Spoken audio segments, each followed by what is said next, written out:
Hi friends, welcome back to Paaka delights. ಇವತ್ತಿನ recipe pineapple kesari bath. Restaurant ಸ್ಟೈಲಲ್ಲಿ ಟೇಸ್ಟಿಯಾಗಿ ಕೇಸರಿ ಬಾತ್ನ ಹೇಗೆ ಮಾಡೋದು ಅಂತ ಹೇಳಿ ನೋಡೋಣ. ನಾನು ಮೀಡಿಯಂ ಸೈಜ್ ರವೆನ ಉಪಯೋಗಿಸ್ತಾ ಇದ್ದೀನಿ. ನೀವು ಬೇಕಿದ್ರೆ ಚಿರೋಟಿ ರವೆ ಕೂಡ ಯೂಸ್ ಮಾಡ್ಬೋದು. ಒಂದು ಚಿಕ್ಕ ಗ್ಲಾಸಲ್ಲಿ ನಾನು ರವೆ ತಗೊಂಡಿದ್ದೀನಿ. ಅದೇ ಗ್ಲಾಸಲ್ಲಿ ಪೈನಾಪಲ್ ತಗೊಂಡಿದ್ದೀನಿ. ಪೈನಾಪಲ್ನ ಚಿಕ್ಕದಾಗಿ ಹೆಚ್ಚಿಟ್ಕೊಂಡಿರೋದು. ಒಂದು ಗ್ಲಾಸ್ ಸಕ್ಕರೆ ತಗೊಂಡಿದ್ದೀನಿ. ಹಾಗೆ ಒಂದು ಗ್ಲಾಸ್ ತುಪ್ಪ ತಗೊಂಡಿದ್ದೀನಿ.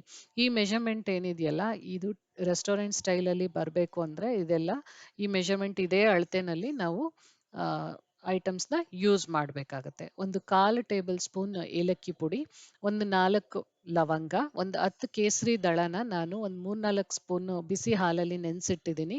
ಒಂದು 10 ಗೋಡಂಬಿನ ಕಟ್ ಮಾಡ್ಕೊಂಡಿದ್ದೀನಿ. ಹಾಗೆ ಒಂದು 10 ದ್ರಾಕ್ಷಿ ತಗೊಂಡಿದ್ದೀನಿ.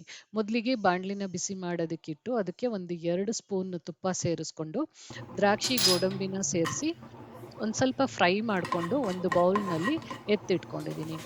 ನಂತರ ಅದೇ ಬಾಣಲಿಗೆ ನಾನು ಮೀಡಿಯಂ ಸೈಜ್ ರವೆನ ಸೇರಿಸ್ಕೊತಾ ಇದ್ದೀನಿ. ರವೆನ ಒಂದು ಸ್ವಲ್ಪ ಚೆನ್ನಾಗಿ ರೋಸ್ಟ್ ಮಾಡಬೇಕು.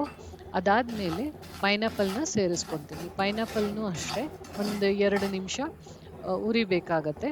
ಸೊ ಪೈನಾಪಲ್ಲು ರವೆ ಎರಡು ಹುರಿದ ಮೇಲೆ ನಾನು ಅವಾಗಲೇ ಪಕ್ಕದಲ್ಲೇನೆ 2 ಗ್ಲಾಸ್ ನೀರನ್ನ ಕಾಯ್ಲಿಕ್ಕಿಟ್ಟಿದ್ದೆ. ನೀರಾಗಲೇ ಕುದೀತಾ ಇದೆ. ಈ ಸ್ಟೇಜಲ್ಲಿ ನಾನು ಕುದಿಯೋ ನೀರನ್ನ ಈ ಪೈನಾಪಲ್ ಮಿಶ್ರಣಕ್ಕೆ ಸೇರಿಸ್ಕೊತಾ ಇದ್ದೀನಿ. ನಾವು ನೀರನ್ನ ಸೇರಿಸಾದ್ಮೇಲೆ ಒಂದು ಸ್ವಲ್ಪ ಚೆನ್ನಾಗಿ ತಿರುಗಬೇಕಾಗತ್ತೆ. ಅಲ್ಲಿ ಗಂಟೆಲ್ಲ ಆಗಬಾರ್ದು. ಯೂಶಲಿ ಗಂಟಾಗಲ್ಲ, ಯಾಕೆಂದರೆ ನಾವು ಚೆನ್ನಾಗಿ ರವೆ ಮತ್ತು ಪೈನಾಪಲ್ನ ಹುರಿದಿರೋದ್ರಿಂದ ಗಂಟಾಗೋ ಸಾಧ್ಯತೆ ಇರೋದಿಲ್ಲ. ಈಗ ಚೆನ್ನಾಗಿ ಒಂದು ಸಲ ಮಿಕ್ಸ್ ಮಾಡಿಬಿಟ್ಟು ಈ ಥರ ಲಿಡ್ ಕ್ಲೋಸ್ ಮಾಡಿ ಸಿಮ್ಮಲ್ಲಿ ಇಟ್ಬಿಟ್ಟು ಸ್ಟವ್ನ ಬೇಯಕ್ಕೆ ಬಿಡೋಣ. ಒಂದು 3-4 ನಿಮಿಷದಲ್ಲಿ ನೀರೆಲ್ಲ ಹೀರ್ಕೊಳ್ಳುತ್ತೆ. ನೋಡಿ ಎಷ್ಟು ಚೆನ್ನಾಗಿ ಮರಳು ಮರಳಾಗಿ ಕೇಸರಿ ಬಾತ್ ಕಾಣ್ತಾ ಇದೆ. ಈಗ ಮತ್ತೆ ನಾ ಏನು ಮಾಡಿ ಒಂದು ರೌಂಡ್ ಮಿಕ್ಸ್ ಮಾಡಾದ್ಮೇಲೆ ಅದಕ್ಕೆ ಎತ್ತಿಟ್ಕೊಂಡಿರೋ ಲವಂಗ ಮತ್ತೆ ಸಕ್ಕರೆನ ಸೇರಿಸೋಣ.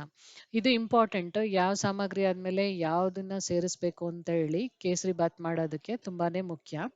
ಈಗ ಸಕ್ಕರೆ ಸೇರಿಸಾದ್ಮೇಲೆ ಇದು ನೀರು ಬಿಡುತ್ತೆ. ಒಂದು ಮಿಕ್ಸ್ ಮಾಡಿಬಿಟ್ಟು ಮತ್ತೆ ಒಂದು ಲಿಡ್ನ ಕ್ಲೋಸ್ ಮಾಡಿ ಬೇಯಕ್ಕೆ ಬಿಡೋಣ. ಈ ಸಕ್ಕರೆ ಎಲ್ಲ ನೀಟಾಗಿ ಕೇಸರಿ ಬಾತಲ್ಲಿ ಅಬ್ಸರ್ಬ್ ಆಗಬೇಕು.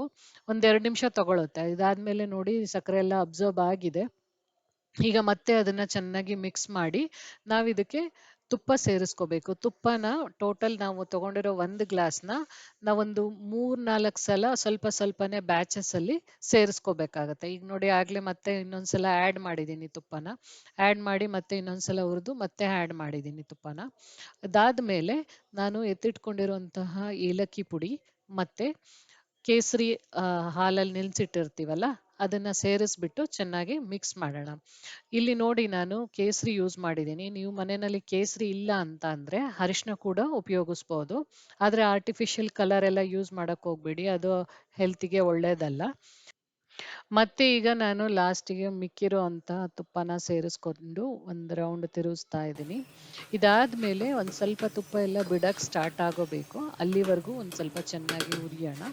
ಇದಾದ್ಮೇಲೆ ನಾನು ಹುರಿದಿಟ್ಕೊಂಡಿರುವಂತಹ ದ್ರಾಕ್ಷಿ ಗೋಡಂಬಿನ ಸೇರಿಸ್ಕೊತಾ ಇದ್ದೀನಿ. ಸೊ ಇಲ್ಲಿಗೆ ಕೇಸರಿ ಬಾತ್ ರೆಡಿ ಆಗಿದೆ. ಸ್ಟವ್ನ ಆಫ್ ಮಾಡಿಬಿಟ್ಟು ನಾನು ಒಂದು ಸರ್ವಿಂಗ್ ಬೌಲಿಗೆ ಇದನ್ನ ಟ್ರಾನ್ಸ್ಫರ್ ಮಾಡ್ಕೊತಾ ಇದ್ದೀನಿ. ನೋಡಿದ್ರಲ್ಲ ಎಷ್ಟು ಈಸಿಯಾಗಿ ಮನೆಯಲ್ಲೇನೆ ರೆಸ್ಟೋರೆಂಟ್ ಸ್ಟೈಲ್ನಲ್ಲಿ ಪೈನಾಪಲ್ ಕೇಸರಿ ಬಾತ್ನ ಎಷ್ಟು ಈಸಿಯಾಗಿ ಮಾಡ್ಬೋದು ಅಂತ ಹೇಳಿ. ಈ ರೆಸಿಪಿನ ನೀವು ಕೂಡ ಟ್ರೈ ಮಾಡಿ ಕಮೆಂಟ್ ಮಾಡಿ ತಿಳಿಸಿ ಹೇಗೆ ಬಂತು ಅಂತ ಹೇಳಿ.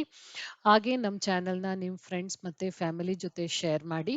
ಮತ್ತೆ ಇನ್ನೊಂದು ಇಂಟ್ರೆಸ್ಟಿಂಗ್ ರೆಸಿಪಿ ಜೊತೆ ನೆಕ್ಸ್ಟ್ ವಿಡಿಯೋದಲ್ಲಿ ಸಿಗೋಣ. ಅಲ್ಲಿವರೆಗೂ ಟೇಕ್ ಕೇರ್.